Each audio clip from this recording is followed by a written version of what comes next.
సహకరిస్తున్నారు.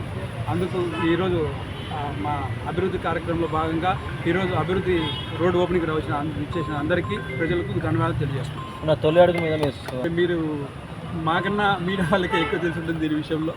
ఎందుకంటే సుపరిపాలన అని మీరు అంటున్నారు కదా, మా వైఎస్ జగన్మోహన్ రెడ్డి గారు గత ప్రభుత్వంలో ఎప్పుడైతే గవర్నమెంట్ స్టార్ట్ అయ్యి అధికారంలోకి వచ్చిందో ఆయన ఏదైతే చెప్పాడో ఆ మేనిఫెస్టోలో ప్రతి ఒక్కటి చెప్పినట్టే కాకుండా చేయనట్టు కూడా చెప్పినట్టు కూడా చాలా వరకు చేశారు.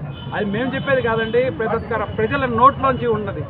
ఈరోజు గతంలో గవర్నమెంట్ మా జగన్మోహన్ రెడ్డి గారి 5 ఏళ్ల పాలనలో కరోనా టైం ఒక 2 ఏళ్ళు తీసినప్పటికీ కరోనా టైంలో కూడా ఒక వ్యక్తులను ఇంట్లో కుటుంబ వ్యక్తులు కూడా తల్లి అయినా కొడుకైనా కూడా చచ్చిపోతే పలకరించిన పరిస్థితి, దహనం చేయలేని పరిస్థితులు ఉన్నప్పటికీ కూడా ఆ రోజు కూడా మేము అంతా కూడా ప్రాణాలకు తెగించి మాస్కులు ప్రతి ఒక్క ఇంటికి నిత్యావసర వస్తువులు అయితేనేమి ప్రతి ఒక్కటి సేవ చేశాం.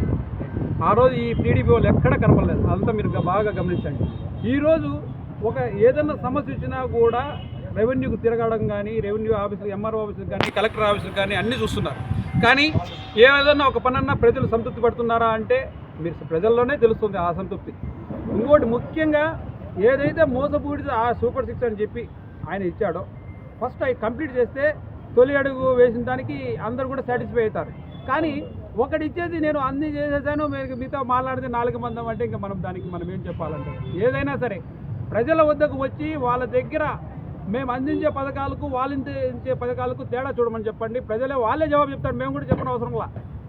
ఎందుకంటే ప్రజల్లో చాలా ఈ కూటమి ప్రభుత్వం మీద వ్యతిరేకత వచ్చింది. అది మీకే అందరికీ తెలుసు. ఏదైతే ఒక మేనిఫెస్టోలో ఇచ్చారో ఆ పథకాలని నిండుగా మనస్ఫూర్తిగా మేము చేసినాము అని చెప్పేసి వాళ్ళ ధైర్యంగా వాళ్ళ కార్యకర్తలు కానీ వాళ్ళ ఎమ్మెల్యేలు కానీ ఎవరైనా చెప్పాలి. ఒక తల్లికి వందనం అనేది ఇచ్చాడో, ఆ పింఛను పథకం ఒకటే ఇచ్చాడు, కానీ మిగతాన్ని అండి. కాబట్టి వాళ్ళు చేసినప్పుడు కూడా ప్రజల్లోనే వ్యతిరేకత ఉంది. వారు ఎవరైతే తొలి అడుగుని వాళ్ళు వేసి పోతున్నారో ప్రజలే వాళ్ళకి తగిన జవాబు రీతిలో చెప్తున్నారు. కాబట్టి ప్రజలు ఇదంతా గమనిస్తున్నారు. స్వచ్ఛ భారత్లో ఇది సెకండ్ ప్లేస్.